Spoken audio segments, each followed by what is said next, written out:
Simon & Schuster Australia presents Savages by Matt Rogers, narrated by Tony Alvarez.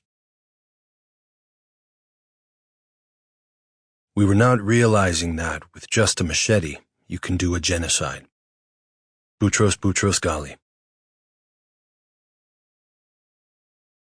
1. Democratic Republic of the Congo, 2004. It was an ordinary fork in the road, positioned in the middle of nowhere, surrounded by nothingness. A vast sea of darkness spread in every direction for as far as the eye could see. The edge of the earth, or so it seemed.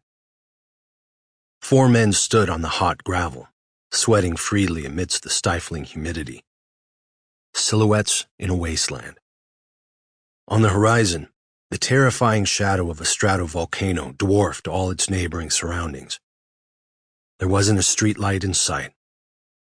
Nervous energy crackled through the group. They hunched over their gear, checking and rechecking with the impatience of untrained amateurs. Or at least 3 of them were. One was there to simply instruct, oversee, supervise. The experienced member of the party hissed a command, ordering silence. Despite usually operating under the orders of everyone around him, for a brief moment in time, the dynamic had changed. This was not their world. They were uniformly unprepared for what lay ahead, but the man couldn't possibly refuse their orders. They had made the request, and he would see it completed. That was his job. The bulky assault rifle seemed ludicrous in the soft hands of the trio he faced. Despite the darkness, the man could make out the sheens of perspiration glistening on their faces. The combat gear didn't fit. 2 of them had started shaking from the heightened stress of a live situation, and the other had chosen to lock all his limbs in a laughable display of perceived confidence.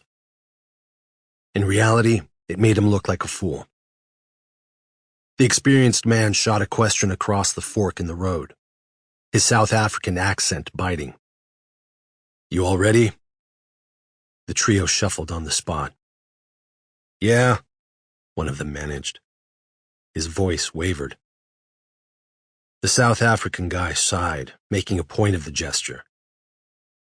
"There's still time to hand this over to us. I think you all know my stance on this." "Did I say you could do anything but give us instructions?" The youngest member of the trio spat. "How do you make your money exactly?" The South African man ignored the Sample complete. Ready to continue?